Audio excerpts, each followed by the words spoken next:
Então, só repassar aqui para fazer um apanhado geral aqui, porque não ficou gravado, né, como eu disse. Então, aqui nós vimos as petições iniciais, as ações, vimos a ação de procedimento comum, que é a ação trabalhista, que pode vir muitas vezes com a tutela de urgência. Diferenciamos da ação de cumprimento, que é uma ação que visa cumprir um direito que está previsto na norma coletiva. Vimos também que temos a petição de homologação extrajudicial, que é a jurisdição voluntária, a finalidade é apenas homologar aquele acordo, então não tem processo, não tem fase, e ali o juiz vai decidir numa sentença se ele homologa ou não o acordo. Então, se ele não homologar, dessa decisão vai caber o recurso ordinário. Então, nós vimos também que todas essas ações a gente vai ter contestação, e pode vir contestação com reconvenção. Nós vimos a ação de cumprimento que visa cumprir um direito previsto na norma coletiva. Vimos também a ação unitória. Essa ação unitória ela vai ser usada naqueles casos em que o cliente é o empregado e ele tem pressa, ele quer uma medida rápida para ele receber o valor que está previsto no documento, na prova escrita, que na prática normalmente é o termo de rescisão do contrato de trabalho. Então, aqui, essa é a ação a ação unitória vai ser utilizada nesses casos em que ele tem pressa. E aí nós vimos também a ação de consignação em pagamento, trouxe aquela questão do empregado quando ele morre, que nós fizemos numa questão, quando o empregado morre, em face de quem a ação vai ser proposta, então nós vimos isso. Inquérito judicial para apuração de falta grave, que é uma ação que visa romper o contrato por justa causa. O mandado de segurança, que é uma ação que tem por finalidade desfazer, cassar o ato ilegal praticado por uma autoridade pública, que muitas vezes é o juiz, quando a gente tem uma decisão interlocutória, que é irrecorrível de imediato, e temos também aquele ato praticado por aquela autoridade pública que não é o juiz. O exemplo mais comum é o auditor fiscal do trabalho, quando a gente tem aquelas multas. Inclusive, fizemos questões sobre isso também. Tá? Então, aqui a gente tem a outra possibilidade. E a ação rescisória, precisamos estar diante de uma decisão de mérito com trânsito em julgado e precisamos também que aquela modalidade ela esteja prevista em um dos incisos do artigo 966 do CPC. Tá? Então, nós vimos isso também, foi uma das peças do nosso simulado, já treinamos bem isso aqui. Todas essas ações aqui, que são ações da fase de conhecimento, todas elas, exceto o mandado de segurança, o réu, que é a parte contrária, vai ser citado para oferecer a contestação. Então, nós temos a contestação da ação trabalhista, vamos ter uma contestação da ação de cumprimento, aqui homologação, essa aqui não. Então, foi bom até eu rever isso, porque aqui também não tem. Homologação de acordo extrajudicial, não tem contestação.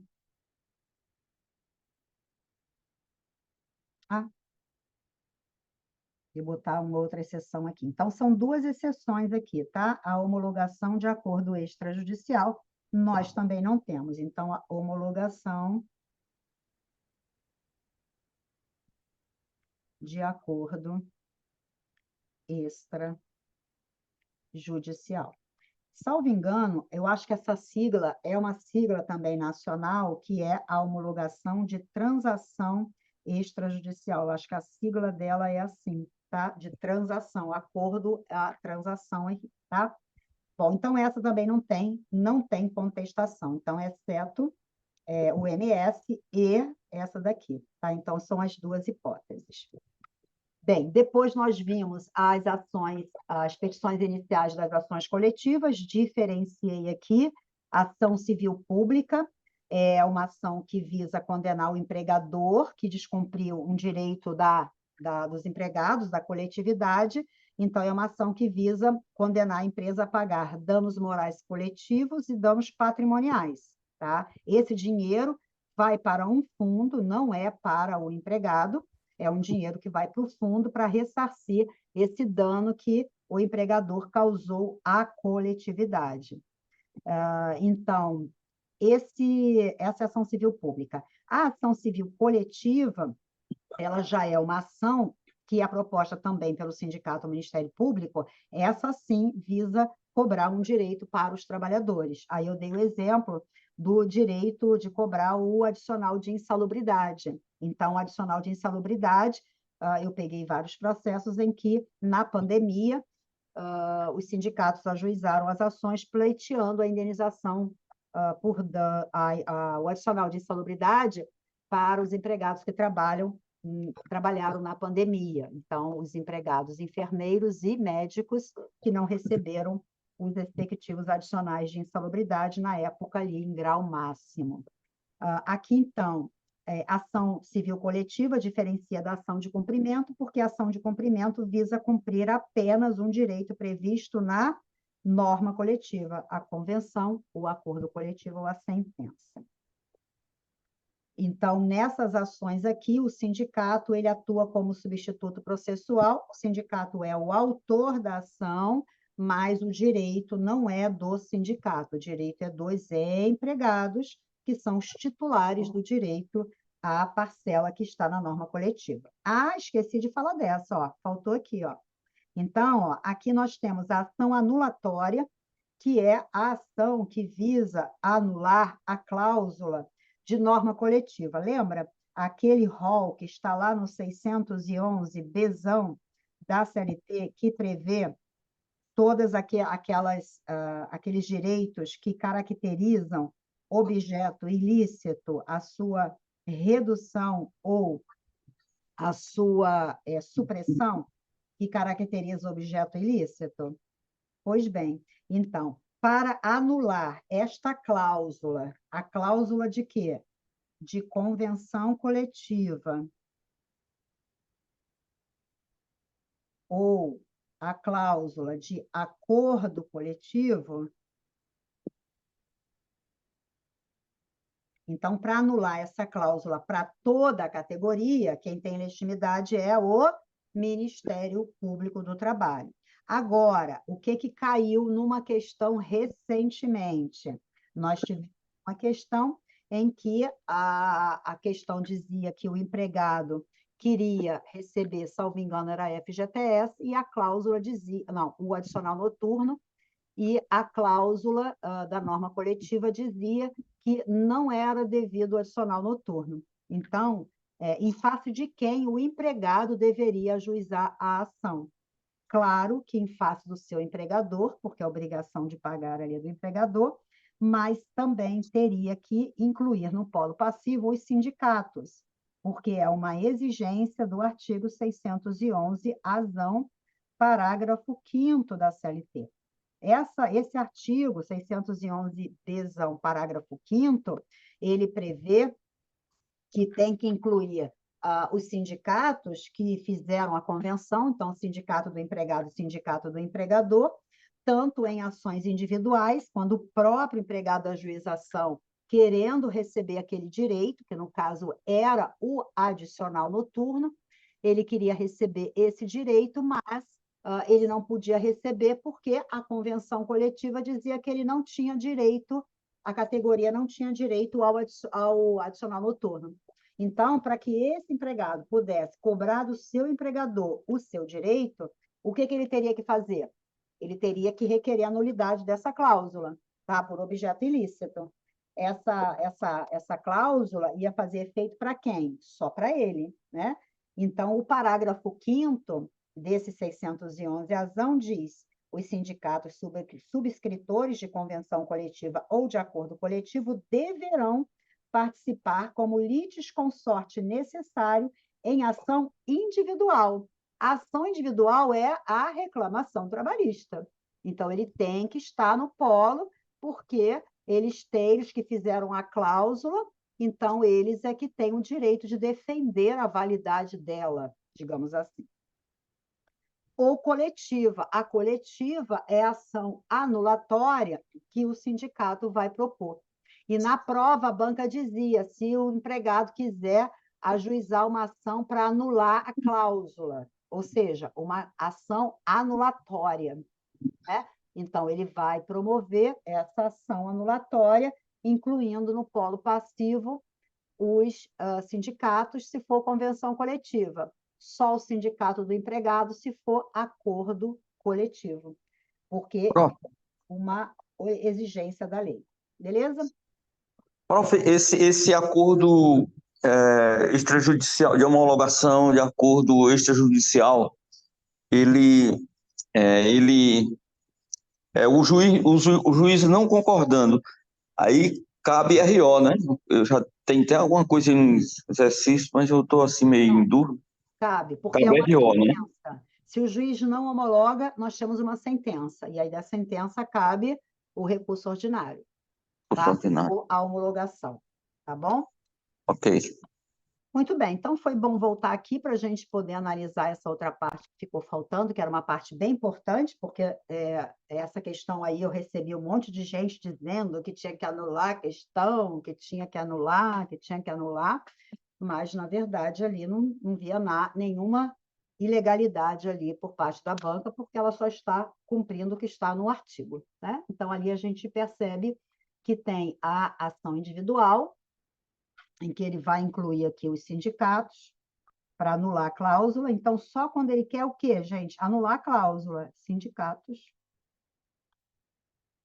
tá? Então, vai incluir no polo passivo sindicatos quando ele quiser anular a cláusula, porque eles têm o direito de participar, já que foi eles que criaram a norma. Bem, aí nós temos aqui, então, essa ação anulatória ajuizada pelo Ministério Público. Essa ação ela começa lá no TRT, é uma ação da competência originária do tribunal, e ela é exclusiva do Ministério Público. Bom, aí então nós vimos essa e agora... e depois nós vimos as ações na execução, né? Então, nós vimos que essas ações onde a gente tem embargos à execução é a ação do devedor. A impugnação à sentença de liquidação, também chamada de sentença de impugnação do credor ou impugnação do exequente, é a peça do credor. Para quê? Para impugnar a sentença de liquidação ou a penhora. Tá? Então, elas têm essa finalidade. Claro que também podem alegar a nulidade da citação, alguma outra irregularidade que tenha acontecido ali. Essa ação, ela vai dentro da própria...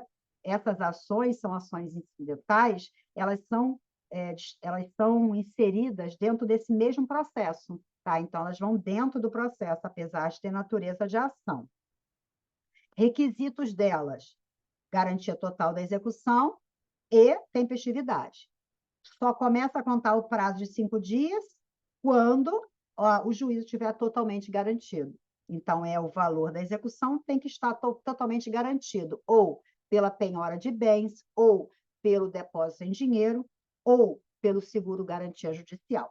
Quem não precisa garantir nada? Fazenda Pública, União, Estados, Município, Distrito Federal e autarquias e fundações públicas, e as entidades filantrópicas e os membros da diretoria, né, atuais ou anteriores, né? Então, a gente tem a atividade filantrópica também, que não tem que garantir, previsão do artigo 884, parágrafo 6º da CLT. E também massa falida.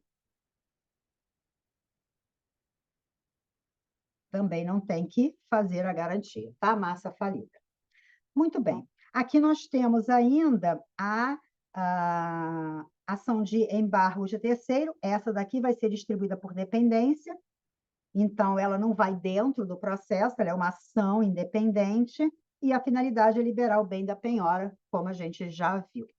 Bom, a ação monitória, ela vai ser distribuída para uma das varas do local onde o empregado prestou serviços, e essa execução individual de sentença coletiva é justamente decorrente da ação de cumprimento, onde o sindicato é o autor, e aqui, dessa ação civil coletiva em que o sindicato é o autor.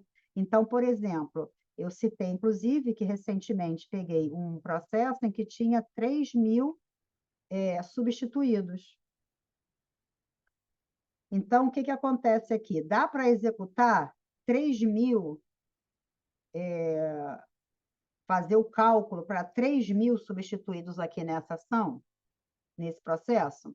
Então, o entendimento aí é que isso inviabilizaria, comprometeria a celeridade. Então, aqui, essa sentença, ela pode ser executada por cada trabalhador em execução individual de sentença coletiva. Ele vai juntar aquela sentença e vai distribuir a livre distribuição para qualquer vara, uma execução individual usando aquela sentença coletiva. O que normalmente acontece dentro do mesmo processo, que é o que acontece numa ação individual, numa ação coletiva, ela se torna inviável, então, muitas vezes, o juízo determina, depois que transitar em julgado, determina que os substituídos empregados ajuizem as suas ações individuais, tá? Bom, agora nós chegamos no recurso. Vamos lá, vamos lá. Quais são os recursos aqui? Então, veja só, o que nós estamos analisando aqui só para a gente fazer o mapeamento, tá? Nós estamos vendo aqui todas as peças processuais. Então, nós vimos que tem peças processuais que têm natureza de ação e nós temos peça processual que é a contestação, e nós temos peças processuais que são recursos, e nós temos também peças processuais que são incidentes processuais. Vou falar do incidente rápido, vou pular essa parte aqui para falar do incidente, porque o incidente são 3 apenas aqui, pelo que eu me lembrei aqui. Então, nós temos aqui, ó, o que são incidentes? Nós temos aqui, ó, a exceção de incompetência territorial. Então, algumas pessoas responderam nas questões que eu fiz no simulado, colocaram ação de exceção de incompetência territorial. Não existe isso. Isso aqui não é uma ação, é uma exceção. É uma forma de defesa, tá? Então, isso aqui não é uma ação, é uma exceção e ele é conceituado como um incidente. E aí, o que nós temos aqui? Por que eu estou dizendo aqui, fazendo essa diferenciação para vocês? Por que eu tenho que saber que é um incidente? Porque dessa decisão aqui não cabe recurso imediato. É uma decisão interlocutória. Lembram disso? Então, aqui, essa exceção de competência, não vai caber recurso imediato. Essa decisão é uma decisão interlocutória. E o incidente? Também é uma decisão interlocutória. Vai caber recurso? Depende. Prof, Aí, lá na lei, lá no artigo, a gente tem os casos que cabem, né? prof, aí nessa decisão de incompetência territorial, excepcionalmente, por ser uma interlocutória, como a senhora acabou de falar, cabe o RO lá, né? Quando No é que caso, cabe o RO? antes da sentença, tão logo seja definido a competência aí, né? Olha lá, vamos lá. Então, mas olha só, aqui a exceção de competência, a primeira observação que eu fiz para vocês é o seguinte: qual é o prazo? Qual é o prazo? Deixa eu ver se vocês já gravaram aí o que eu já passei no simulado. Qual é o prazo para você 5 dias. apresentar a exceção de competência territorial? 5 dias 5 dias a contar da onde? da notificação. Isso, é isso mesmo. Eu não dei isso, não. A contar de que notificação? Da citação, da citação. Prof. Citação. Da citação. Então, assim, a contar da citação, a contar do recebimento da notificação. Recebimento da notificação. É isso mesmo. Da notificação citatória. Isso. Então, o que eu estou achando? Que a banca não vai aceitar a letra da lei que está ali, a contar da notificação. Então, recebendo a notificação citatória. Eu prefiro até que você coloque a contar da citação. É isso que está escrito no artigo? Não, mas o dia que ele recebe a notificação postal é o dia que ele é citado. Tá? Então, isso aqui a banca cobrou na primeira fase, então vamos ficar atentos, porque ela está exigindo que você entenda bem que é do recebimento da notificação citatória. Então, quando a ação ela é distribuída, quando o processo chega na vara, vai ser expedido a notificação para citar o reclamado para comparecer na audiência e para notificar o reclamante para comparecer na audiência. Lembra? A juização vai ser designada, audiência de conciliação, instrução e julgamento. Tá? Então, essa notificação que é via postal, essa notificação para o réu é para citá-lo. Tá? Então, por quê? Porque ali, por que o termo é citação? Porque o réu ele tem conhecimento do ajuizamento de uma ação e ele terá que comparecer na audiência para oferecer a contestação sob pena de revelia e confissão da matéria de fato. Então, a citação é isso, ele é citado. Se ele não comparece, qual a consequência? Se não contesta, qual é a consequência? Revelia, e a revelia traz qual efeito? A revelia traz como efeito a confissão da matéria de fato, a presunção de veracidade dos fatos que o empregado alegou na inicial. Então, a banca usou o termo citação. Então, atenção para associar esse termo citação também na prova, porque isso é o que vai estar provavelmente na próxima questão que a banca cobrar exceção de incompetência. Tá? Algumas pessoas achavam que era da notificação antes da audiência. 5 dias antes da audiência? Não é 5 dias antes da audiência. Qual foi o artigo? A senhora falou, da notificação. Oi? A senhora falou o artigo? Eu não ouvi. 800. Hã? É o artigo 800. Ah, sim, sim, sim. Mas é que o artigo 800, ele fala que o prazo é de 5 dias, e vamos botar 5 dias úteis, tá? Vamos colocar os úteis aí, porque a gente tem que lembrar também que os prazos são contados em dias úteis.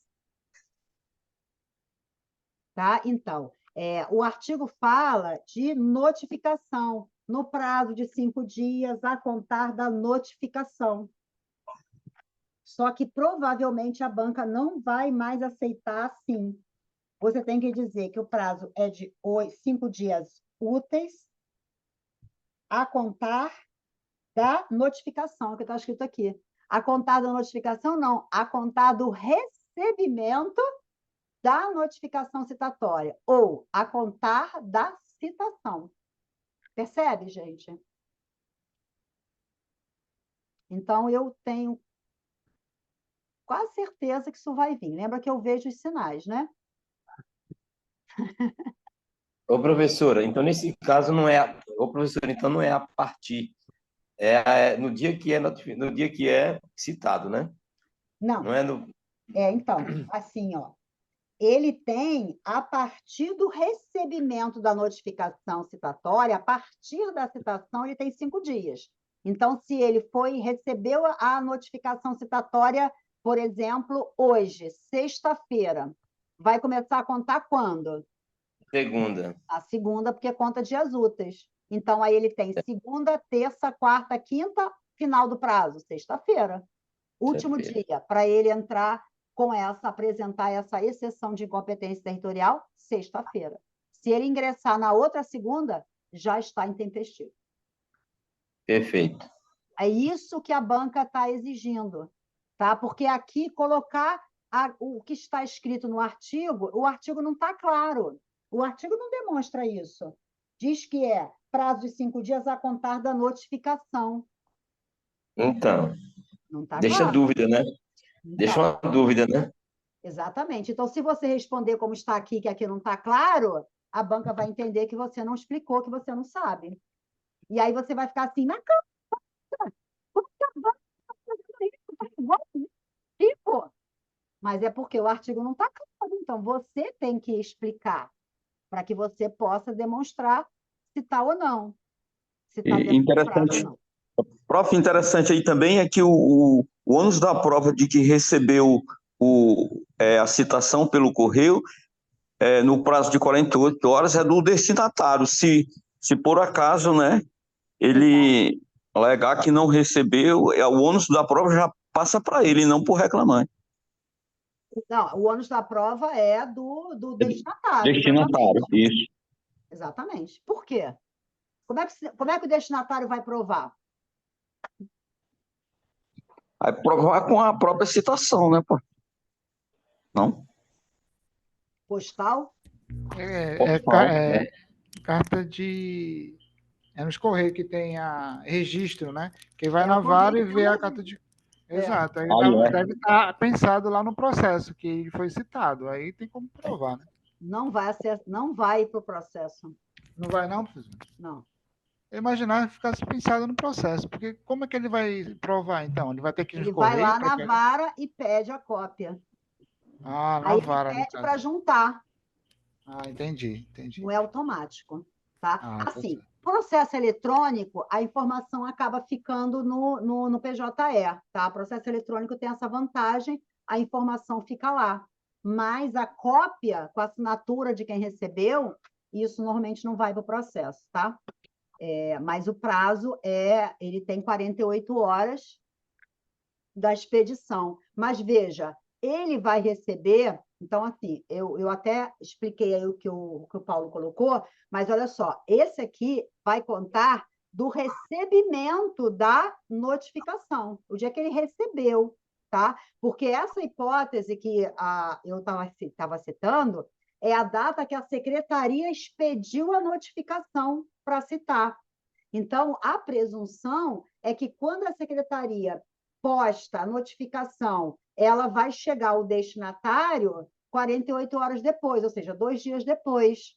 Essa é uma presunção que está na súmula 16, que está baseado no artigo 774, parágrafo único, que fala desse prazo de 48 horas. Agora, se chegar depois desse prazo, aí o destinatário tem que provar. Mas isso não tem nada a ver com isso aqui, tá? Por quê? Porque esse prazo que a lei está falando é da data que ele já recebeu e não da data que foi expedida na vara a notificação. Então, a contar da notificação. Então, aqui, a contar da data que foi recebida a notificação e não expedida, embora não tenha o verbo aqui para dizer se foi da data da expedição ou da notificação. Mais uma dúvida que surge aí, né? Prof, aí, assim, como nós estávamos falando, nesse caso, é o único caso que cabe RO em decisão interlocutória, excepcionalmente. É o único caso, no caso da exceção de competência territorial. Único caso na legislação trabalhista. Não. Depende, né? Peraí. O Depende. único caso na fase de conhecimento. Na fase de conhecimento. Isso. Isso, na fase de conhecimento. Ó, da data na vara do trabalho, foi ajuizada uma reclamação trabalhista, foi ajuizada uma ação de cumprimento, foi ajuizada uma ação civil pública, foi ajuizada uma ação coletiva, foi ajuizada uma ação de consignação em pagamento, foi ajuizado um inquérito, foi ajuizado qualquer ação dessa aí que a gente viu, que começa na vara. Uhum. Qual é o passo? Audiência de conciliação, instrução e julgamento. E daqui sentença. Certo? Desse trecho aqui, ó, dessa fase daqui, desde que a ação foi distribuída até a sentença, durante esse trâmite todo, todas as decisões interlocutórias que são todas as decisões interlocutórias são irrecorríveis de imediato. Qual é a única que é recorrível? Aqui, ó, quando a gente tem a exceção Incompetência territorial. de incompetência territorial. A gente aqui ó, já está falando até de recurso, né? Então, aqui nós temos a exceção, cuidado para não escrever errado, tá, gente? Exceção de incompetência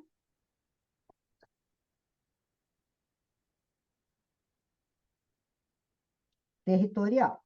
Então, nós acabamos de ver que essa exceção de incompetência territorial, o réu ele vai ter que apresentar no prazo de até 5 dias úteis, a contar da citação, Isso. certo? Então, Apontar. aí, quando ele apresenta, o que que a gente vai ter? O juiz vai decidir. Então, aí, quando o executado, desculpe, quando o réu ele vai apresentar essa exceção de incompetência territorial, ele está dizendo que a competência não é desta vara aqui, mas de outra vara. E aí, o que que a CLT prevê no 800? Que aí o devedor, o autor da ação, ele vai ser intimado para que ele se manifeste a respeito da alegação do executado, do réu, né? Então, ele vai se manifestar e dali o juiz vai decidir. O que que o juiz pode fazer? O juiz pode rejeitar e dizer que a competência é da vara mesmo, ou ele pode acolher. Se o juiz acolher a exceção de incompetência, o que que ele pode fazer? Ele pode mandar para uma vara do trabalho do mesmo TRT, ou ele pode mandar para uma vara do trabalho de TRT diferente. Qual é a única hipótese que vai caber o recurso ordinário aqui?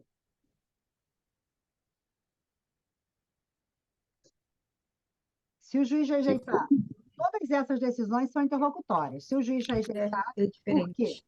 O A gente só TRT é vai ter... diferente. Hã? Isso, exatamente. TRT é diferente. Aqui vai caber recurso ordinário, tá? Aonde está isso? Súmula 214, C do TST. Baseado em quê? Nesse artigo 799, parágrafo 2º da CLT. O que que esse artigo prevê?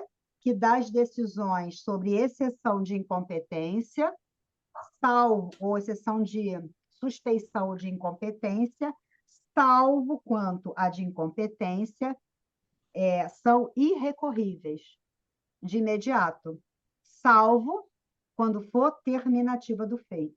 E esta decisão aqui, em que o juiz acolhe e manda o processo para uma vara do trabalho de TRT diferente, é uma decisão considerada interlocutória, mas terminativa do feito. Por isso vai caber recurso.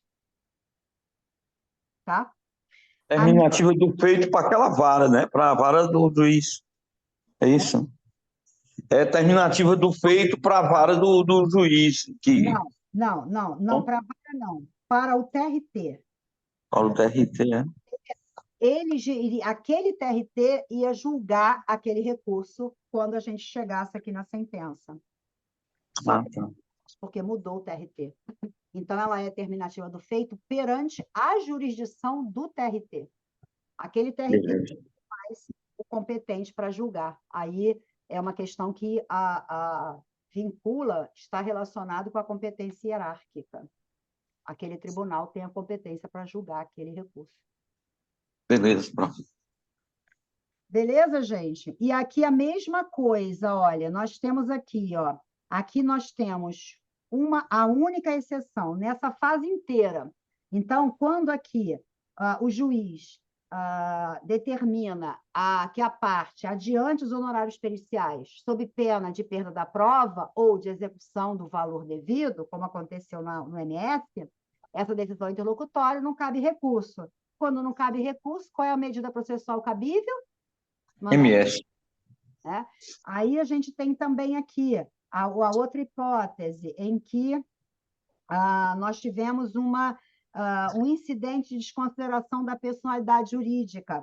Depois que a reclamação trabalhista foi distribuída, a empresa fechou, aí vamos supor que aqui, antes da audiência, ou mesmo no período aí da audiência, o empregado aqui, o autor da ação, entrou com o IDPJ para incluir os sócios, porque a empresa fechou e vai dilapidar tudo.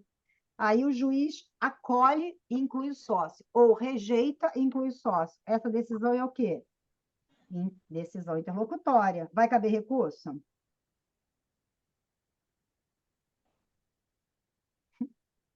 E aí? E aí, Paulo? Estou processando aqui, pro.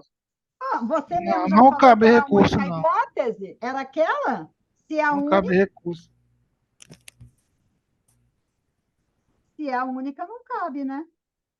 Mas no É TRT, interlocutor. Ah, tá, entendi. É isso mesmo, prof. Não cabe, né? Porque a única era aquela. Isso mesmo. percebe? Olha, tanta informação aqui.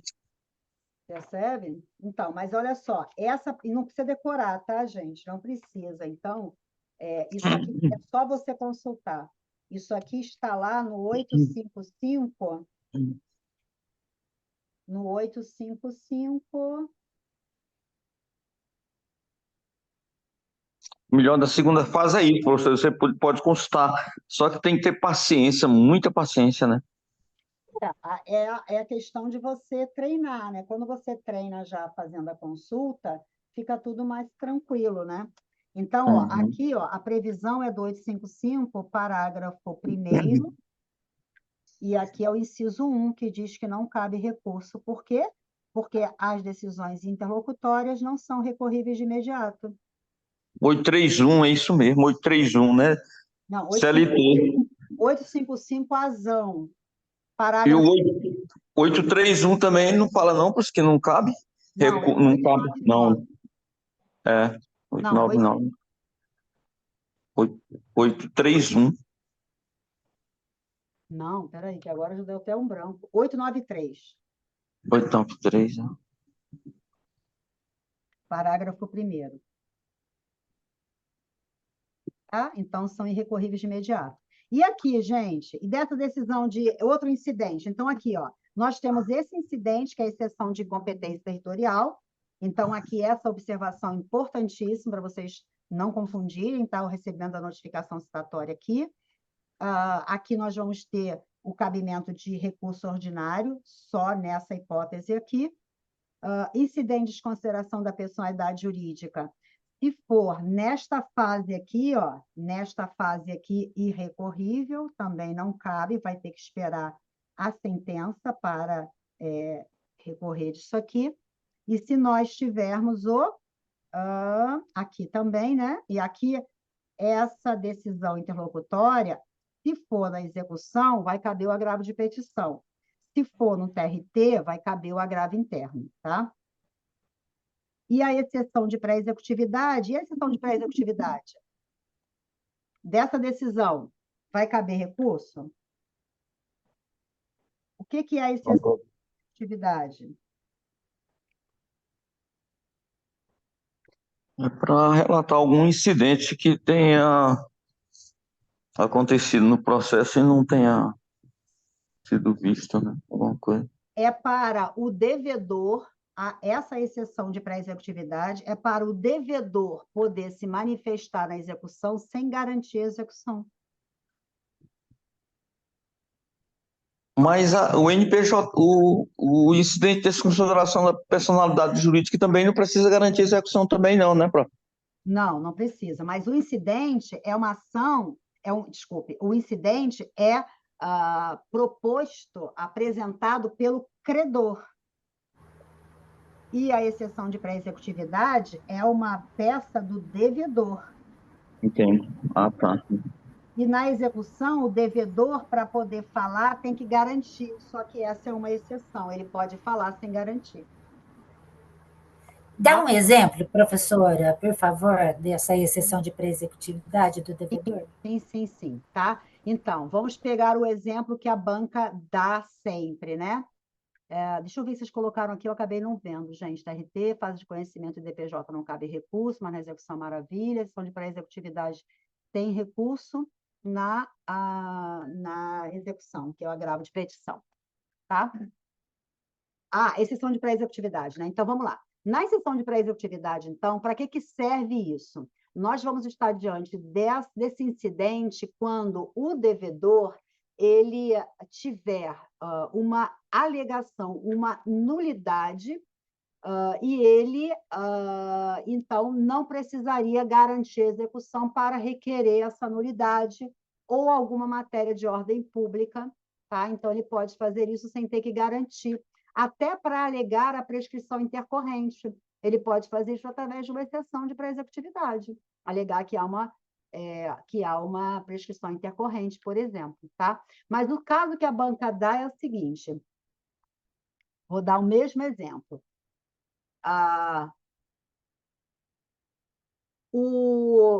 A citação, na fase de conhecimento, ela é via postal. Lembra que a gente falou até sobre isso agora? Notificação postal, então as partes são intimadas via postal. Não são intimadas por oficial de justiça, tá? Ah, mas na prática pode acontecer? Pode, mas a banca não vai te cobrar o que está na prática, porque aí cada juiz faz o que ele achar melhor, tá? A lei dá essa autorização para ele. Então, a banca vai te cobrar o que está na lei. A lei prevê que a citação é via postal. Então, quando aquela notificação postal ela vem assinada, está citado. Se ele não comparece, é revel. Ponto. Aí, o que acaba acontecendo muitas vezes? A lei manda que, quando a sentença é de revelia, que tem que expedir outra notificação postal. Porque aí, se o réu não tinha visto, ele recebe essa, recorre e pede para anular a sentença, dizendo que ele não tinha sido citado antes. Mas o que acontece na prática muito? A notificação postal muitas vezes volta, e aí o devedor, o réu acaba sendo citado por edital. E às vezes às vezes o próprio autor deu o endereço errado, sabe? Para não querer encontrar o réu para ganhar uma revelia, dá o endereço errado. Aí ele está em local incerto e não sabido. Aí o réu é citado por edital. E aí o que acontece na execução? A execução, a citação é por oficial de justiça. Ou seja, mandado de citação, penhora e avaliação. Então, quem vai citar o devedor, pela lei, é o oficial de justiça que vai lá com o mandado, vai citar o devedor para pagar o valor em 48 horas. Aí, quando o oficial cita, é que ele... Eita, que essa que eu não estou sabendo. Aí é que ele vai olhar o processo e vai ver que o endereço foi para outro lugar, que mandar, sabe? Aí ele vai ver, não, esse endereço aí nunca foi meu. Ou ali, aí ele vai alegar uma nulidade de citação. E aí o que ele vai fazer? O processo está lá na execução. O que ele vai alegar? Ele vai precisar garantir a execução para dizer para o juiz anular tudo. Né? Então, o caminho correto qual é? Garantir a execução para que ele possa, nos embargos da execução, alegar uma nulidade de citação, dizendo que ele não foi citado na fase de conhecimento, pedir para anular tudo. Só que não faz sentido que ele tenha que fazer isso, porque se ele não foi citado, nem existe processo, porque a gente só tem o processo quando a citação ela acontece, senão a gente não tem tecnicamente processo. Então, o que ele pode fazer? Ele faz isso através de uma exceção de pré-executividade. Se o juiz acolher, o que vai acontecer? Vai anular tudo. O processo vai voltar lá para a fase de conhecimento. Se o juiz rejeitar, ele poderá garantir a execução e ajuizar embargos de execução para alegar isso ou impetrar o mandado de segurança. Percebe? Sim, obrigada. Entenderam aí? Vamos lembrar disso aqui? É interessante que eu estou observando, é interessante porque nesse caso aí não pode ser via postal, o oficial tem que ir lá mesmo exatamente para não tem outro argumento, que ele vai constatar se o endereço é realmente aquele ou não, ou Exatamente. se Mas houve na má fé prática, viu, Paulo? Na prática, alguns juízes determinam que o oficial de justiça vá na fase de conhecimento, tá? Na prática, a gente acaba tendo alguns juízes que são mais cautelosos aí e fazem isso, tá? Mas a lei não prevê.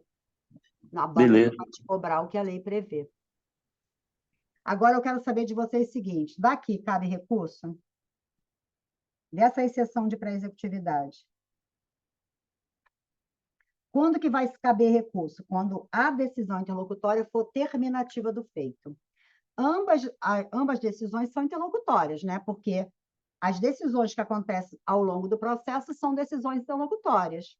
A decisão que acontece no final é sentença. Então, o nome dela é sentença porque o juiz entrega a tutela jurisdicional, deferindo o que o autor pediu ou indeferindo o que o autor pediu.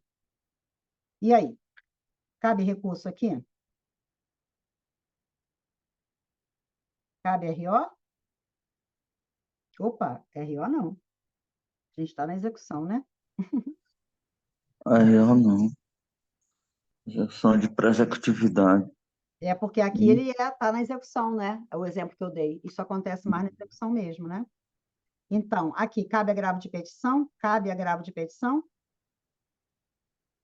Qual que é a Agravo de alternativa do feito? Agravo de petição é só para decisão, né, professor? Não é para decisão Decisão interlocutória, também. não é para sentença. Decisão também. É? Aqui vai caber agravo de petição quando for na execução. Decisão interlocutória. Aqui, Para vai, efeção de pré-executividade?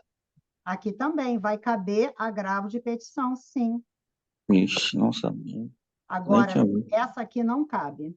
Não acolheu. Se o juiz não acolheu, a decisão não é interlocutória. Eu fiz um processo assim essa semana já, de não conhecer do agravo de petição que o advogado entrou por uma decisão que o juiz rejeitou a exceção de pré-executividade. Então, decisão interlocutória, o juiz rejeitou, não acolheu, então não cabe recurso. Pegaram? Como é que isso acontece na prática, direto? Tudo bem, gente? Vocês estão aí? Aí é uma decisão interlocutória terminativa? Sim, aí a decisão interlocutória, quando o juiz acolhe a exceção de pré-executividade, ela vai ser terminativa, por quê? Porque ele vai anular tudo e o processo vai voltar para lá. Aí, nesse caso, o credor ele tem o direito de submeter aquela decisão ao tribunal, antes de voltar tudo lá para a fase de conhecimento de novo, começar tudo de novo. Ele tem o direito de submeter aquela decisão do juiz a reexame. Lembra? Recurso, reexame, rever a matéria. Somente se for Sim. terminativa, tá? Então, por isso. Agora, essa, quando o juiz rejeita, não terminou nada. O processo vai continuar.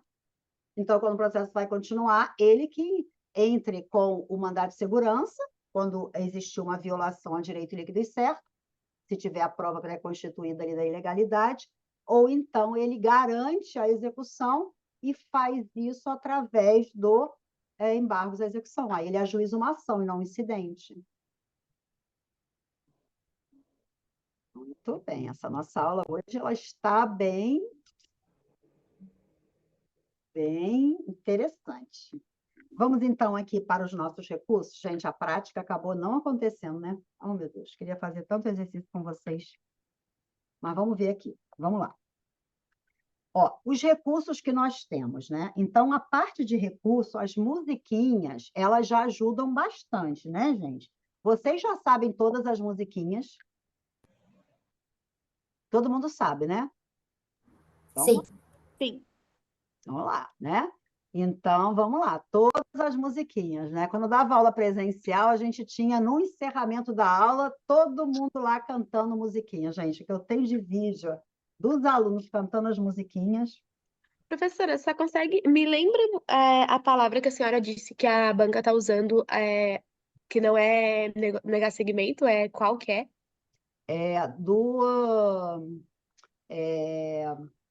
Não admitir.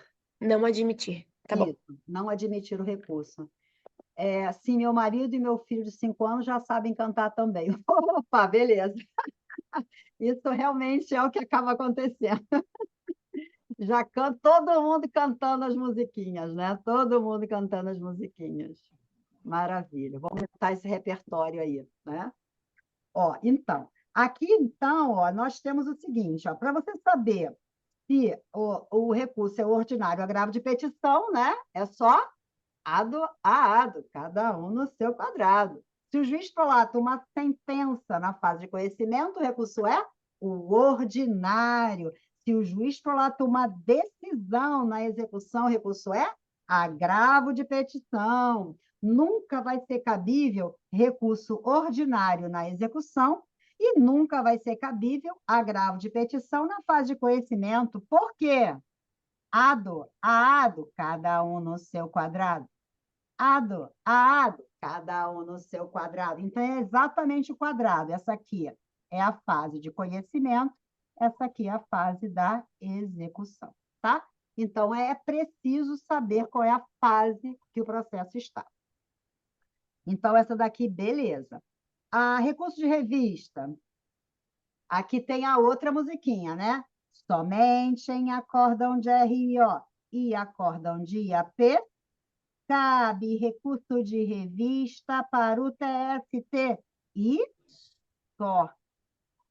Tá? Então, para ser recurso de revista, temos que ter um acórdão de RO ou acórdão de AP, mais nenhuma outra situação. Além disso, é preciso que a hipótese esteja num dos itens do artigo 896 da CLT.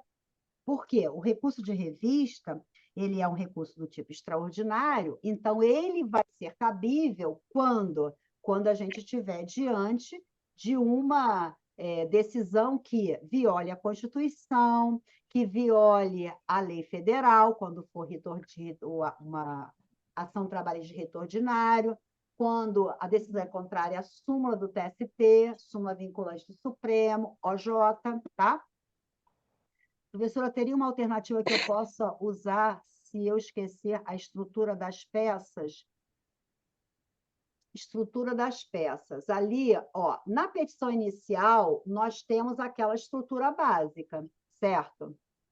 Todas as peças, de uma maneira geral, a gente pode usar aquelas regras gerais que a gente tem da estrutura inicial, onde você vai endereçar o processo para uma determinada localidade, né? O juízo ou a vara em que a ação está tramitando, ou quando você tiver que colocar livre distribuição, o local da prestação de serviços, o nome do seu cliente, o nome da parte contrária, o nome da peça, o artigo. Basicamente é isso naquela parte inicial. Então, as petições iniciais, ela vai seguir aquela estrutura. Você vai fazer essa parte inicial.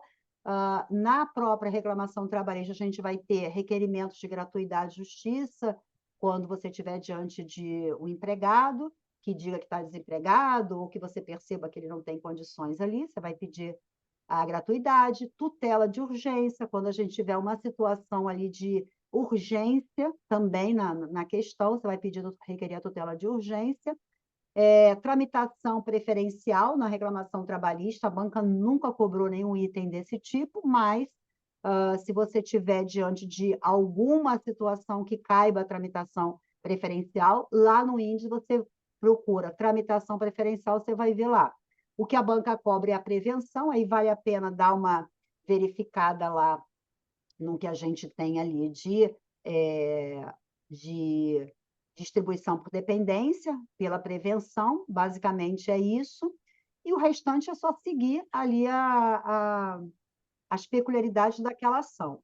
A dica que eu dei para gravar mais ou menos ali o que você tem que colocar é, quando você tem uma ação, os embargos de execução, por exemplo, tá? Que vai ter a estrutura da petição inicial, você vai colocar os requisitos específicos daquela lei, a garantia da execução e a tempestividade. A ação rescisória, o que a gente já fez também, o que você vai fazer? Você vai lá na ação rescisória, que lá você vai encontrar os artigos que tratam da ação rescisória, tem que ser a decisão transitada em julgado, lá tem que ter também a tempestividade, então você vai ter que abrir o tópico da tempestividade para dizer o prazo, que está lá na lei da ação rescisória, tem o depósito prévio, que está no artigo 836, que você também deve marcar, então, esse seria requisitos específicos. O restante é tese, né? A tese e a parte final, nos requerimentos finais, que você,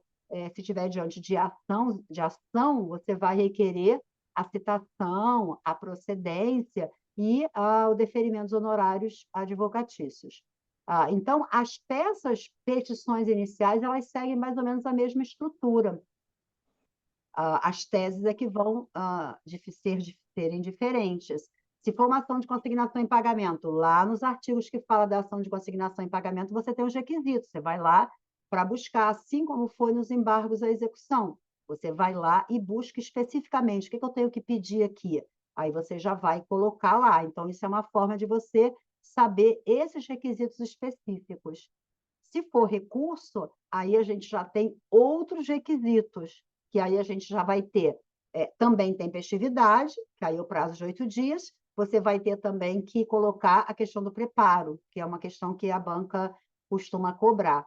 Mas o que a banca mais pontua são as teses, tá? Então, isso realmente ali vai depender do que vier na prova. Então, a estrutura, posso dizer que ela pontua, a banca pontua mais, quer dizer, o ponto da estrutura é mais ou menos um ponto, que é aquela parte inicial, a parte final, normalmente dá um ponto. Então, ali, a pontuação maior é realmente na peça em si, ou alguns requisitos específicos, como esse que eu falei. Da ação rescisória, a gente viu que tem 3.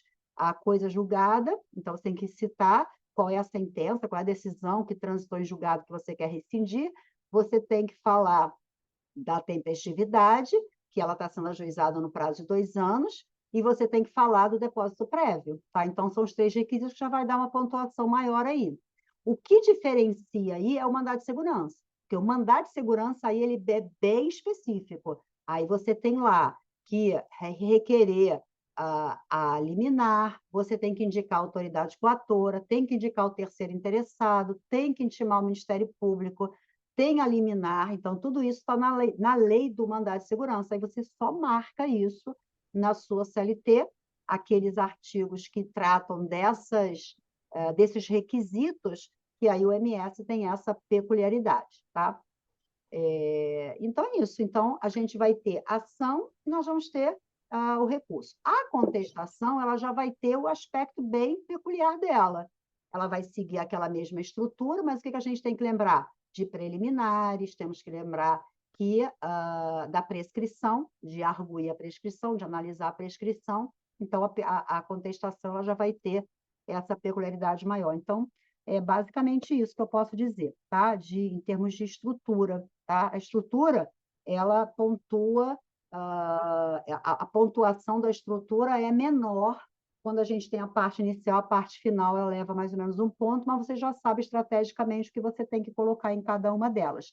No recurso, o que a gente faz? É a musiquinha. A gente sempre pede o conhecimento, provimento e a reforma para julgar procedente ou improcedente, conforme o seu cliente.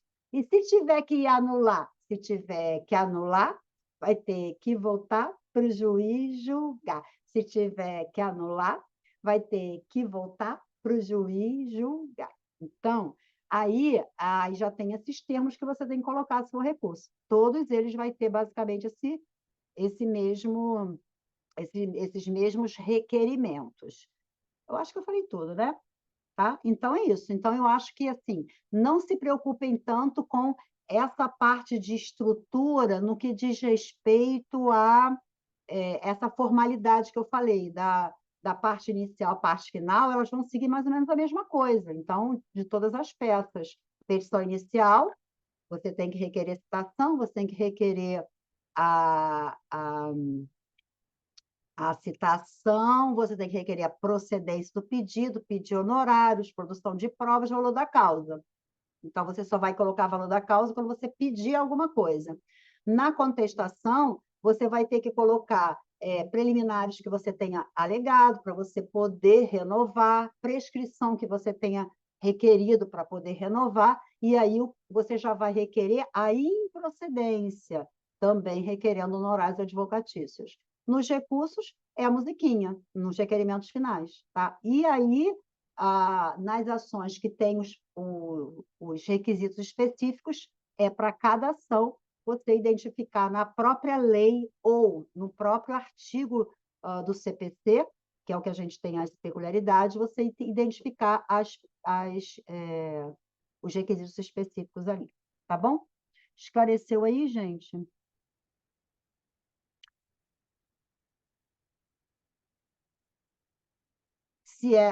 Se é como o ART ou RO com folha de rosto. O recurso tem sempre a folha de rosto, porque a gente vai usar a primeira folha para o juiz ou ACOI e a segunda para o tribunal. E aí você tem que endereçar a primeira folha para o juiz ou ACOI e a segunda para o tribunal, tá? Então, isso você tem que observar ali também, tá?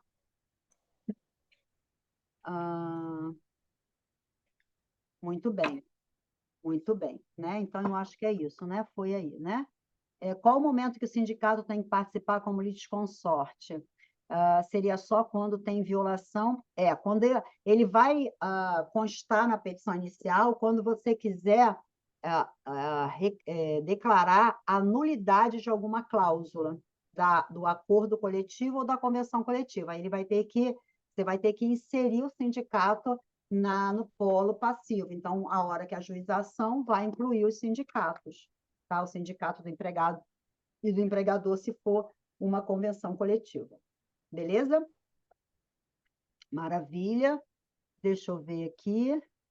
Vamos para a prova. Eu vou com vocês para a prova, gente. Maravilha. Bom, vamos aqui então. Para a gente continuar aqui então, olha, gente, vamos lá. Deixa eu ver aqui. Daí que eu tenho que compartilhar com vocês aqui a telinha. Bom, aqui nós vamos então. Ó, então, o que que nós vimos? Aqui já as musiquinhas para gravar. O outro recurso, embargos no TST. Nós vamos ter os embargos em dissídios individuais que cabem em decisões divergentes entre turmas ou contrária à súmula ou à OJ. Aqui nós vamos ter que estar diante de um acórdão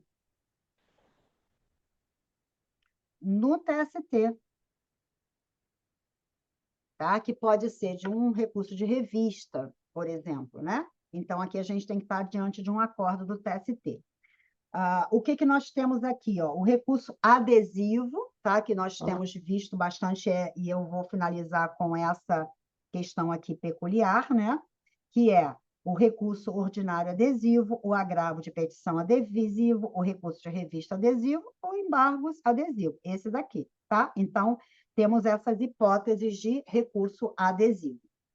Embargos de declaração, né? Então, aqui alguém tinha falado a respeito dos embargos de declaração. Então, gente, os embargos de declaração até pode cair como questão, né? Como a gente já teve. Mas como peça processual, por que que eu acho pouco provável? Tá? Só se a banca realmente quiser aprovar uma galera aí, né? Por quê? Porque para que serve os embargos de declaração? Para suprir, para avisar para o juiz, olha, excelência, esqueceu de julgar a hora extra, tem uma omissão. Você não tem tese, você apenas vai avisar para o juiz que ele esqueceu de julgar um pedido, vai pedir para ele julgar o pedido que ele não julgou, tem uma omissão na sentença. Ou você vai dizer para o juiz que a decisão dele não está clara, não dá nem para entender se ele deferiu ou se ele deferiu o pedido, porque não está claro, está obscura, não está entendendo nada. E, na real, tem sentença assim. Contradição. A contradição é aquela em que, na fundamentação, o juiz julga procedente. E lá na conclusão, ele julga improcedente. Opa! Acontece isso? Acontece. Na fundamentação, ele diz que as horas extras são devidas. Aí, lá na conclusão, que é o dispositivo, ele diz que as horas extras estão improcedentes, né? O pedido é improcedente. Então, isso é uma contradição. E o que é, aí sim, o que pode ser mais chatinho, que a gente também já viu, e aí não é da sentença nem do acordo, é de uma decisão do juiz. Não, aqui vai ser do acordo, pode ser do acordo. É essa aqui, ó. O manifesto equívoco no exame dos pressupostos extrínsecos do recurso, tá? Quais são os pressupostos extrínsecos? Ó, parte. Houve um manifesto equívoco aqui, tá? Então, aqui o que que nós temos? Nós temos o preparo. Preparo, o que que é o preparo ali? Ó, preparo custas e depósito recursal, a adequação, o R de recorribilidade do ato. Lembra que eu falei que eu fiz a minuta de voto lá para não conhecer a decisão do juiz que rejeitou a exceção de pré-executividade? Pois é, por quê? Porque esse ato é irrecorrível. Não cabe recurso quando ele rejeita, tá? Então, falta qual? Falta esse pressuposto aqui de admissibilidade, recorribilidade, tá? E esse R, regularidade de representação. Regularidade de representação. O advogado está devidamente representado no processo. E o T de tempestividade. Desses aqui, quais são os que a banca cobra como requisito específico, que são, assim, os mais... que a banca faz referência expressa, tempestividade. Então, qual? É o PT, né? Então, P de preparo, T de tempestividade. Então, lembrando, preparo é igual a quê? Custas e o depósito recursal. Tá? Então, aqui a gente vai ter. Se a gente tiver um manifesto equívoco aqui, o tribunal não conheceu do recurso por deserto. Se faltar esse pressuposto, o recurso vai estar deserto. Só que se ele tiver cometido um equívoco, as custas estavam lá, ou o depósito recursal estava lá feito certinho, mas o tribunal não viu. Tá? E aí eu trouxe aqui, para a gente poder olhar direitinho, ó. Aqui, é o caminhozinho que a gente já fez desse processo. Então, quando que a gente vai ter os embargos de declaração? Da sentença cabe embargo de declaração, quando tiver omissão, obscuridade ou contradição. Vai ter, do acórdão, vai caber também os embargos de declaração. Tá? Só que aqui, esses embargos aqui, pode ser que a decisão do juiz seja de não... a decisão aqui seja... Aqui, ó. Vou botar essa cor, não. Vou botar o cinza aqui, roxo. Pode ser que esse acordo tenha a seguinte decisão, ó. Não conheço do recurso. Qual recurso? O recurso ordinário, tá? Não conheço o RO por deserto. Tá? Então, esse acordo decidiu assim, tá? Não conheço do recurso por deserto. E aí, o que você vai fazer se aqui o tribunal tenha decidido dessa maneira, mas, na verdade, o recurso não está deserto, ele se equivocou aqui, está direitinho lá o preparo feito direitinho, tá? Então, o que você vai fazer? Você vai opor embargo de declaração dizendo que houve um manifesto equívoco no exame dos pressupostos extrínsecos do recurso. Vai pedir, então, o manifesto equívoco. Aonde está previsto esse manifesto equívoco? No artigo que fala dos embargos de declaração, artigo 897, esse é a razão, tá? Da CLT. Então, isso aqui cai como peça, é algo bem, né? É algo muito pouco provável, até nesse caso aqui. Agora, como questão, sim, tá? Por quê? Você não tem tese. Qual é a tese que você vai dizer? Não tem tese. Você vai dizer que o juiz que a sentença está omissa, que ela está obscura, que ela está contraditória, mas não tem tese nenhuma. Entendeu? Então, não sei, não vejo possibilidade, tá? De cair como peça processual embargo de declaração. Da mesma maneira que eu também não vejo possibilidade de cair como peça agravo de instrumento. Para que serve? Negossegmento, Agravo de instrumento. tá? Que também é o termo que a banca usou. O agravo de instrumento não foi admitido. É aqui, ó. Não foi admitido. Aqui, não conhecer ou não foi admitido. Professora, a senhora colocou ali embaixo no rol, em destaque em amarelo, exceto o embargo da declaração. Todos os outros recursos devem ser apresentados contra razões. Eu queria uma explicação, se possível. Ah, sim, vou chegar lá já, tá? Ah, Vou certo. explicar isso aqui. Porque eu estou aqui Isso. nessa partezinha aqui para falar do embargo de Isso. declaração. Agora eu entrei no agravo de instrumento, tá? Então, por ausência de pressuposto, o que é pressuposto de admissibilidade? É o parte líquida. Os pressupostos objetivos e os subjetivos, os intrínsecos aqui, legitimidade, interesse e capacidade, tá? Então, o recurso ele não vai ser admitido por ausência de pressuposto de admissibilidade. Esses são os pressupostos gerais de admissibilidade. Então, aqui, se ele não for, se o tribunal, se o juiz não receber o recurso, então ele vai negar seguimento, ou ele não vai admitir o recurso, por ausência de pressuposto. Então, aqui, o que nós vamos ter? Nós vamos ter aqui o cabimento do agravo de instrumento, tá? Então, o agravo de instrumento na seu trabalho, ele sempre está atrelado a um recurso que foi denegado. Sempre vai estar atrelado ao recurso. Por quê? Para que serve o agravo de instrumento? Para destrancar o recurso, tá? Então, quando a gente faz o recurso ordinário, o que a gente pede? Para o juiz receber o recurso e mandar para a instância superior. O juiz só vai receber e mandar para a instância superior se ele verificar que os pressupostos estão preenchidos. Aí ele vai olhar um por um. Ele não, o servidor vai olhar, vai certificar, e aí o servidor vai lá, certifica, diz, olha, todos os pressupostos foram preenchidos. Beleza, aí o juiz vai, recebe o recurso e ao recorrido, para intimá-lo para contra-razões.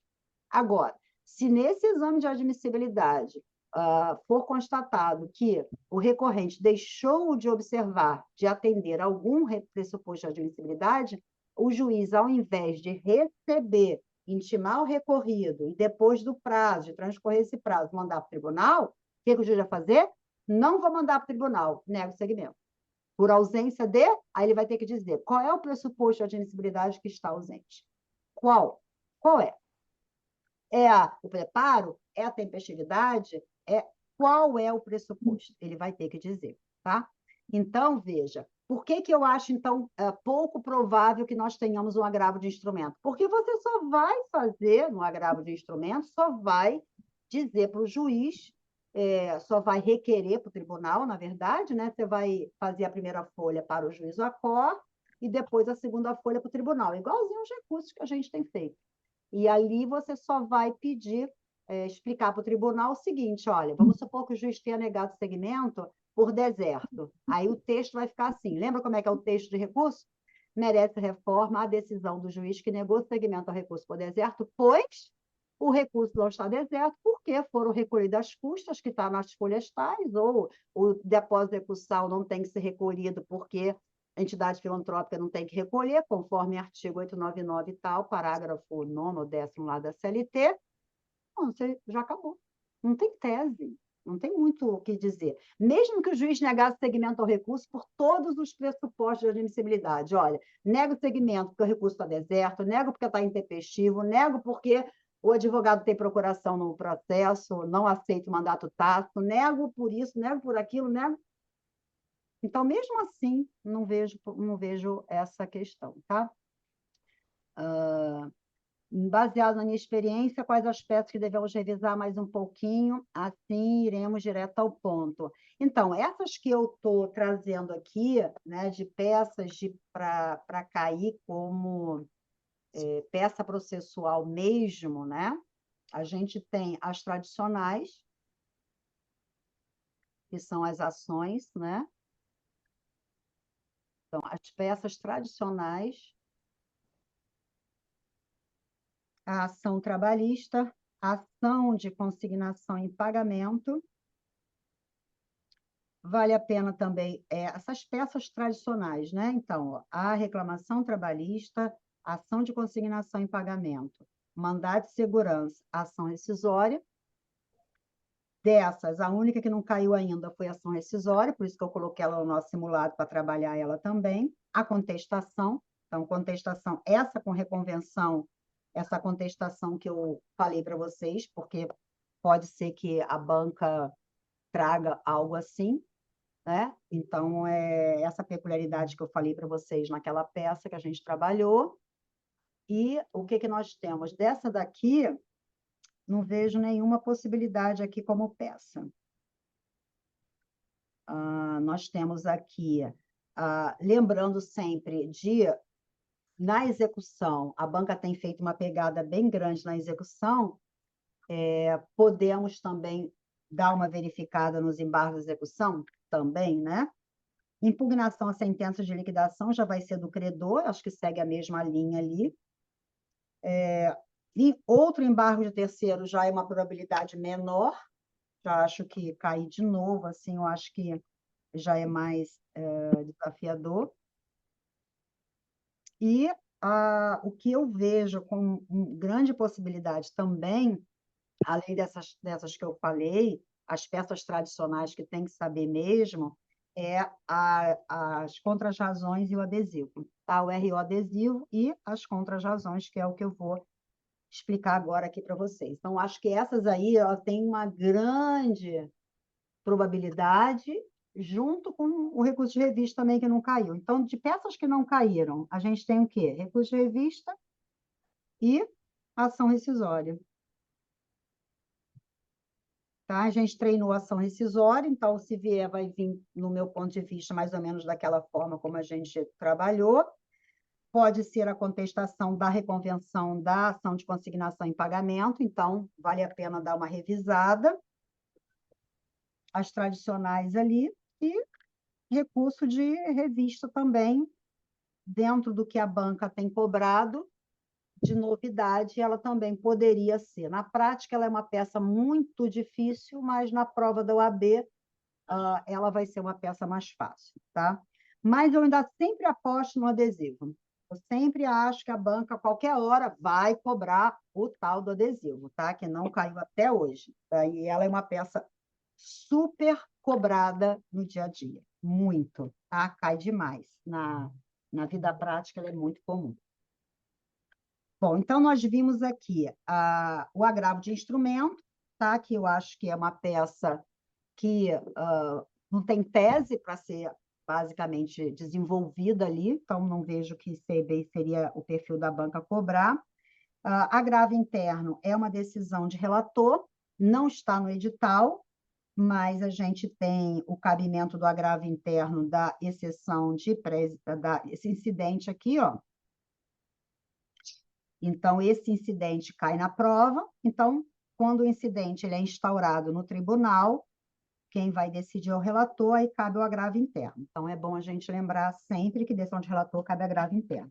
E o recurso extraordinário, que eles são cabíveis da decisão de única instância, a gente tem que lembrar da ação de alçada, que é aquela ação de rito sumário, cujo valor da causa não ultrapassa até 2 salários mínimos, lembra?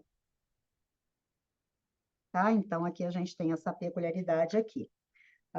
E aí tem que ter violação à Constituição, tá? Ou de última instância, o processo já chegou lá no TST, ali, se existir ainda violação constitucional, aí vai para o Supremo, mas tem que percorrer todas as instâncias, ou a gente está diante de uma ação de rito sumário.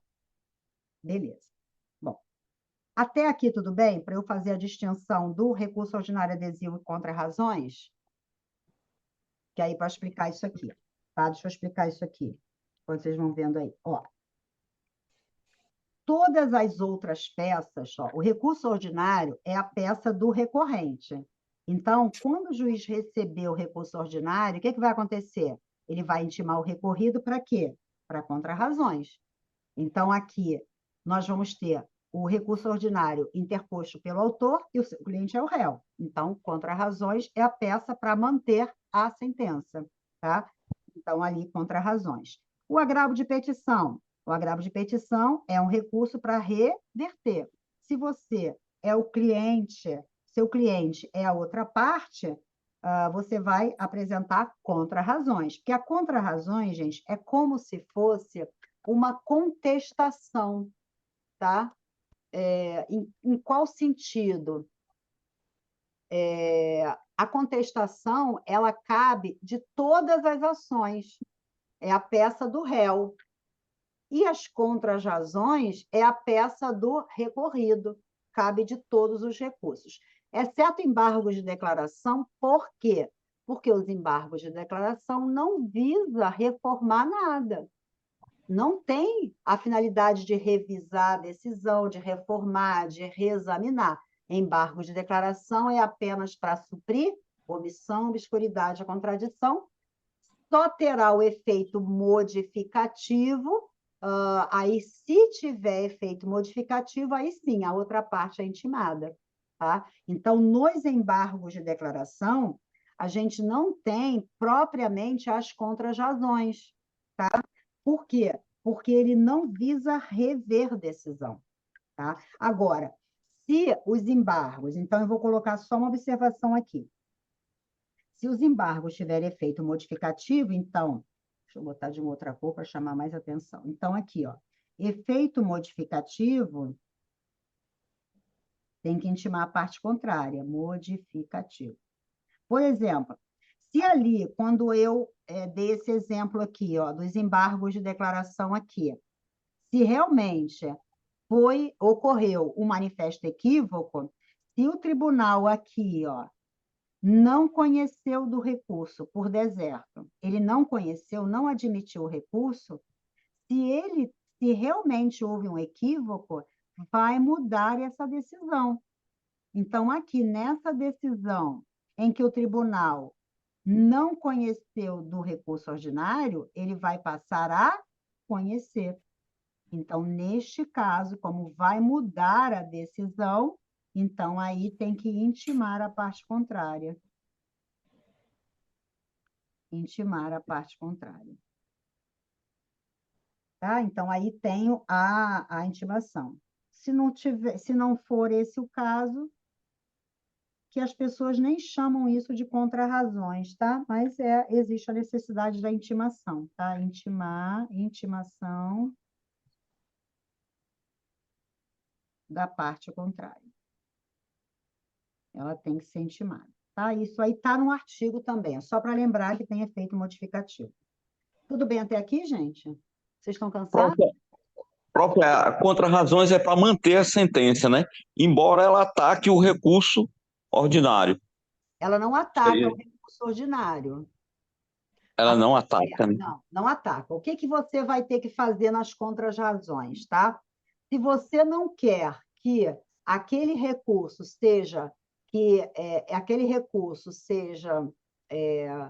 provido pelo tribunal, se você não quer que aquele recurso modifique a sentença, o que você vai ter que fazer? Então, vamos agora aqui para essa parte aqui, para a gente fechar isso. Ó, vamos lá. Então, aqui nós temos a sentença, e aqui na sentença, nós estamos diante de uma sentença procedente em parte, tá? Se eu tenho uma sentença, deixa eu ver se eu acho uma outra coisa aqui, mas vou ver se eu abro aqui uma coisinha aqui.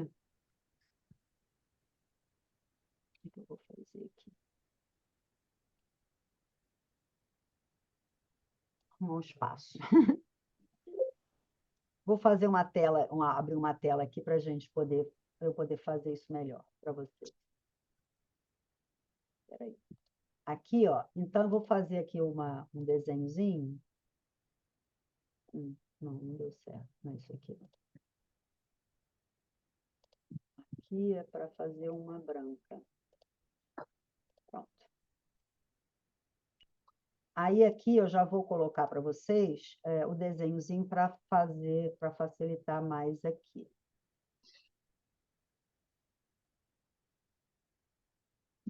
Vamos lá.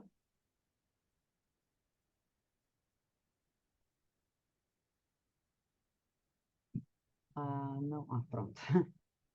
Sei que ele ia segurar aqui. Pronto, aqui, ó. Vou ver aqui, ó. Então, olha,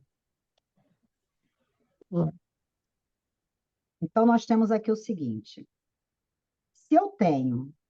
Aqui a gente viu o caminhozinho, ó, então eu vou pegar só o desenhozinho aqui, ó, na vara do trabalho.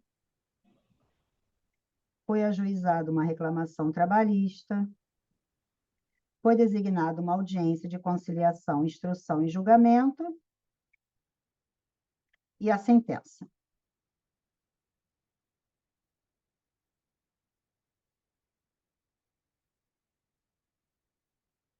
Vamos supor que essa sentença tenha sido procedente em parte, que é o que acontece na grande parte das sentenças, procedente em parte.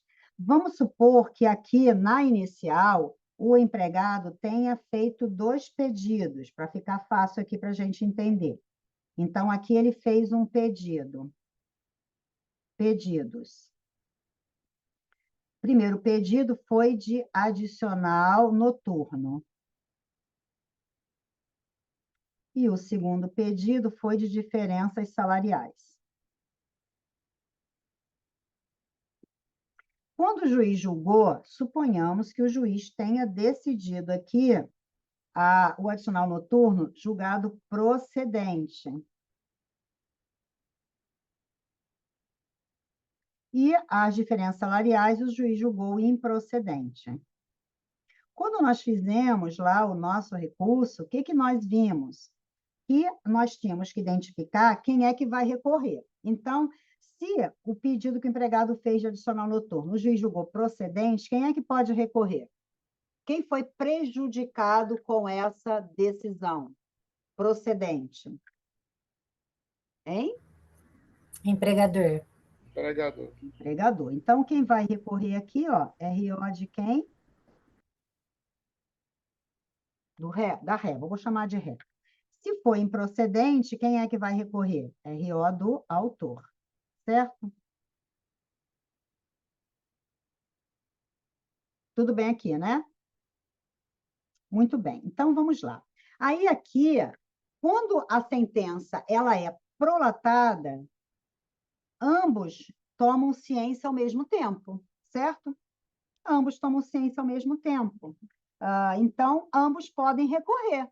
Então, pode ser que a gente tenha o RO da ré e tenha o RO do autor. Certo? Aí o juiz vai, muitas vezes está numa decisão única, ele vai ver os pressupostos do recurso da ré, os pressupostos do recurso do autor, se estiverem preenchidos, sai uma decisão para que os dois sejam intimados para apresentar contrarrazões. Tá? Aí, tudo bem. Beleza. Isso é uma coisa que pode acontecer. Mas, o que a gente tem quando dificulta um pouquinho essa situação? Vamos supor que o nosso cliente seja o réu. Aqui é o cliente. Quem recorreu foi o autor. Então, a gente tem aqui o RO do reclamante. Vou botar autor, né? Nós temos o RO do autor aqui. Ele recorreu. Então, RO do autor. Então, o que ele quer? Ele está pedindo para o tribunal receber o recurso. Melhor, ele está pedindo para o juiz aqui receber o recurso e encaminhar para o TRT. O que ele quer? Ele quer que o tribunal julgue procedente as diferenças salariais. Então, se o nosso cliente não recorreu, então aqui, ó, da sentença até aqui, o prazo é de 8 dias úteis. Tá? Então, aí o nosso cliente não recorreu. Passou o prazo de 8 dias úteis. O que vai acontecer? Quando o tribunal apreciar esse recurso e o juiz, tribunal não, o juiz, e ele receber, ele vai intimar o recorrido para quê? Para as contrarrazões. Olha, eu escrevi cliente aqui, mas não vai ter espaço. Então, aqui ele vai intimar a parte contrária para contrarrazões. Então, aqui, contrarrazões. contrarrazões. Contrarrazões, quem vai apresentar as contrarrazões aqui? Se o recurso ordinário é do autor, as contrarrazões é da ré. Então, ele foi intimado para isso. E aí, o que que a gente tem aqui? Qual é o prazo que ele vai apresentar contrarrazões? Então, o juiz vai intimar, vai determinar a intimação da ré para apresentar contrarrazões, prazo de 8 dias úteis também. Só que neste prazo, o que que ele pode fazer? Recorrer. Ó, recurso ordinário adesivo. Que aí ele vai pegar uma carona da ré, tá? Então, aqui é a hipótese que a gente está analisando. Bom, aí nós vamos ver o seguinte. Como é que a gente vai saber qual das duas peças deve ser apresentada numa resposta, tanto numa resposta discursiva, como também numa numa peça, numa eventual peça aí, tá? Então, como é que a gente vai saber? Primeiro, a gente tem que saber se o nosso cliente, ele quer, se na questão vem dizendo, para que nós possamos interpor um recurso, lembra do re, re, re? Re, re, re. O que é recurso re, re, re? Se a questão tiver dizendo que o nosso cliente quer reverter, ou ele quer reexaminar, ou ele quer reformar. O quê? O que ele quer reverter, reexaminar ou reformar? A sentença. Porque o nosso cliente foi condenado a pagar adicional noturno. Só que no momento aqui, quando a sentença foi prolatada, ele não recorreu. No primeiro momento, ele não recorreu. Passou o prazo, já era. Recurso vai ser intempestivo se ele recorrer, tá?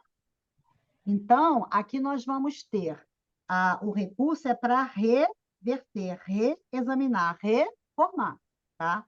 Agora, contrarrazões é a peça do recorrido. Qual é a finalidade? Manter a sentença. Manter o que está aqui, ó. Agora, o que eu vou alegar em contrarrazões? Se a minha finalidade é manter, então, tudo que eu puder fazer para o tribunal não conhecer desse recurso ordinário, eu vou fazer. Então, o que eu vou fazer nas contrarrazões? Verificar se tem preliminares. Que preliminares? Para não conhecer do recurso. O que quer dizer preliminares de não conhecer? Quando é que o tribunal não vai conhecer? Quando faltar o quê? Pressuposto de admissibilidade.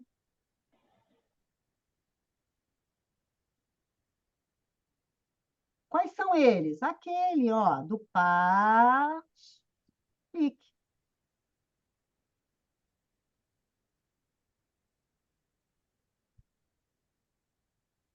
Então, o que eu, defendendo o meu cliente, que é o réu, aqui nesse meu exemplo, né, que vai apresentar contrarrazões porque ele não quer recorrer, ele quer manter, só vai ser o RO adesivo se ele quiser re.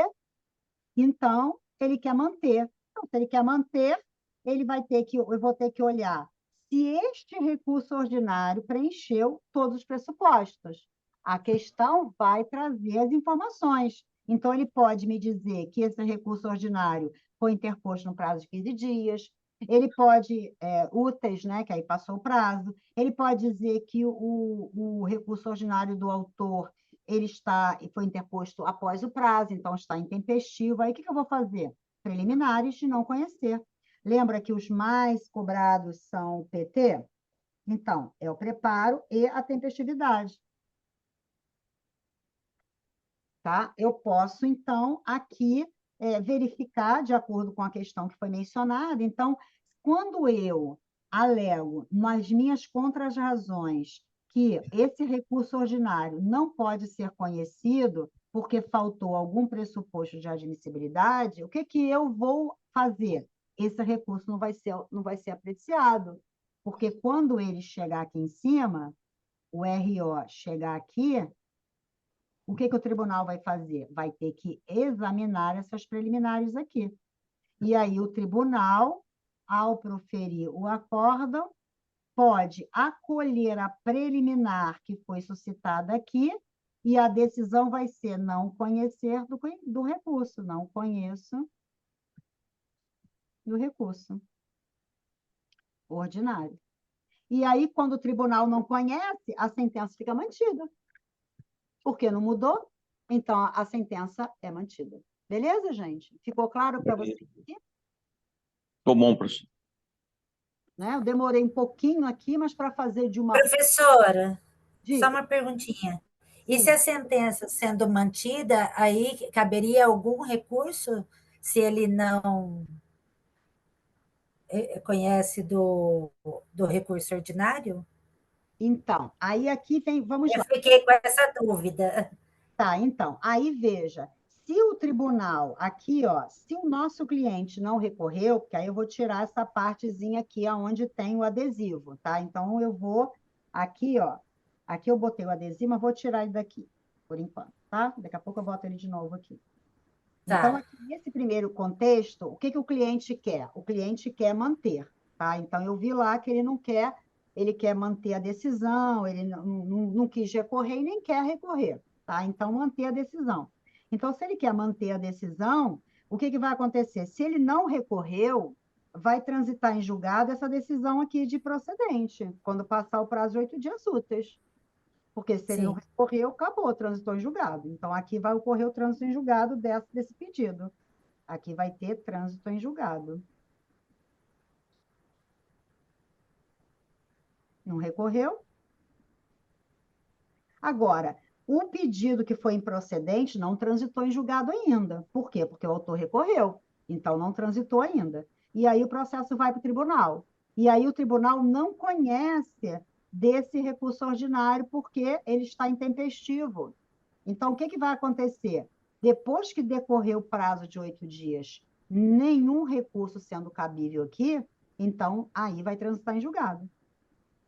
Agora, caberia algum recurso daqui? Até pode, né? Acórdão de RO, acórdão de AP, cabe recurso de revista para o TST. Se a gente tiver alguma violação, alguma hipótese de violação à lei federal, afronta à súmula, OJ, caberia, então, poderia caber aqui os embargos de declaração pela parte lá, para ver se tivesse um manifesto equívoco, se não, poderia caber o recurso de revista, tá?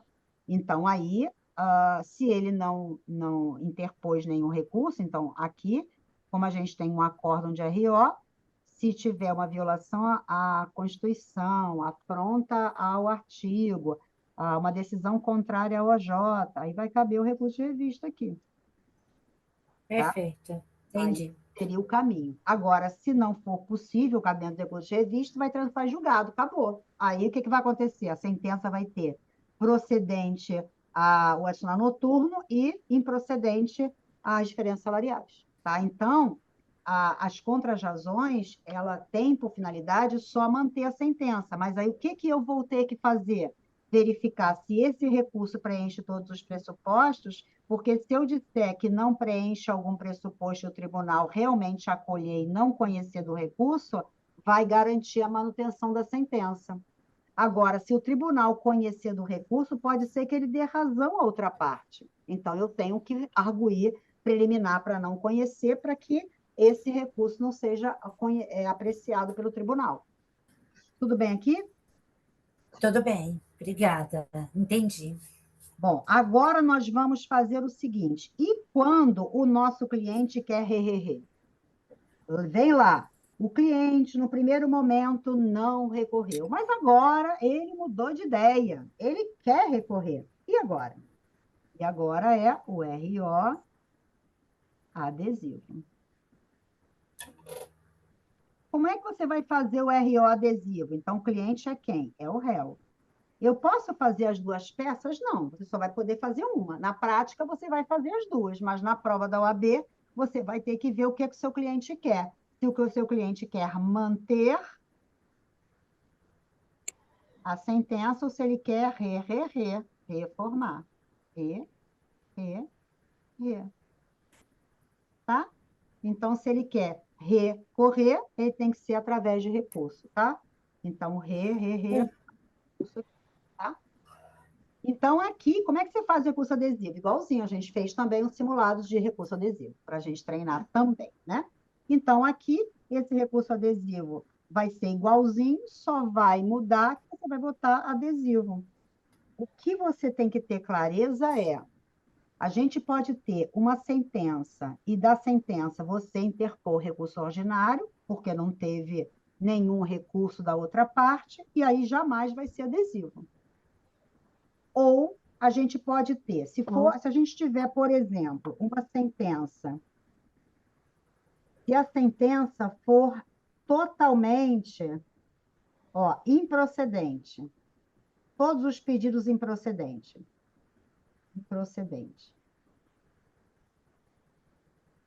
Ou uma sentença totalmente procedente, também não tem adesivo, certo? Procedente. Certo? Porque se é totalmente improcedente, todos os pedidos são improcedentes, quem é que pode recorrer?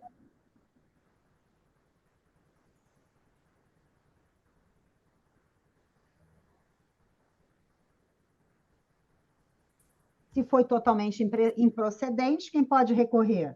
O autor. A ré pode recorrer? Não, não perdeu. Não foi condenada. Agora, se a sentença for totalmente procedente, a única pessoa que pode recorrer? O réu. O autor pode recorrer? Não, ele ganhou tudo. Não tem interesse recursal. Não tem interesse.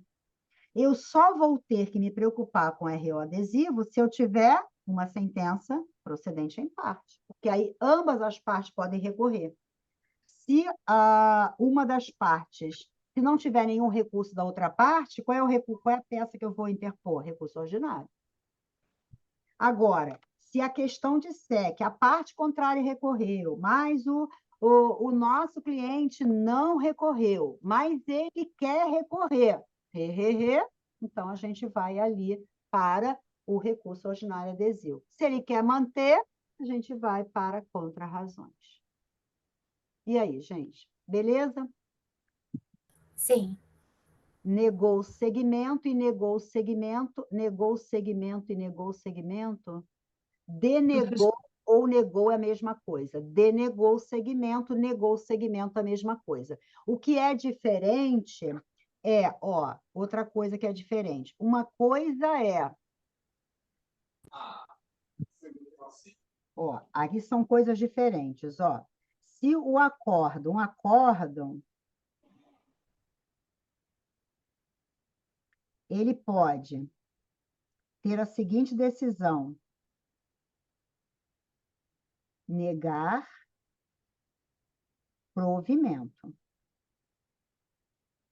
Tá? Essa expressão é diferente da decisão do juiz na vara ou até do próprio tribunal, né? Que é negar seguimento.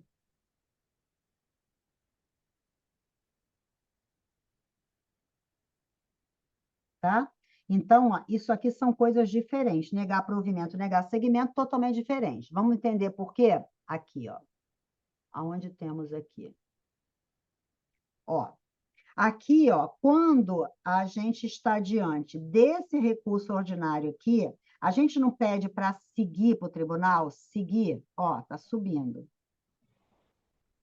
Para seguir para lá. Olha, recebe o meu recurso e manda lá para o tribunal, para a instância superior, manda para lá.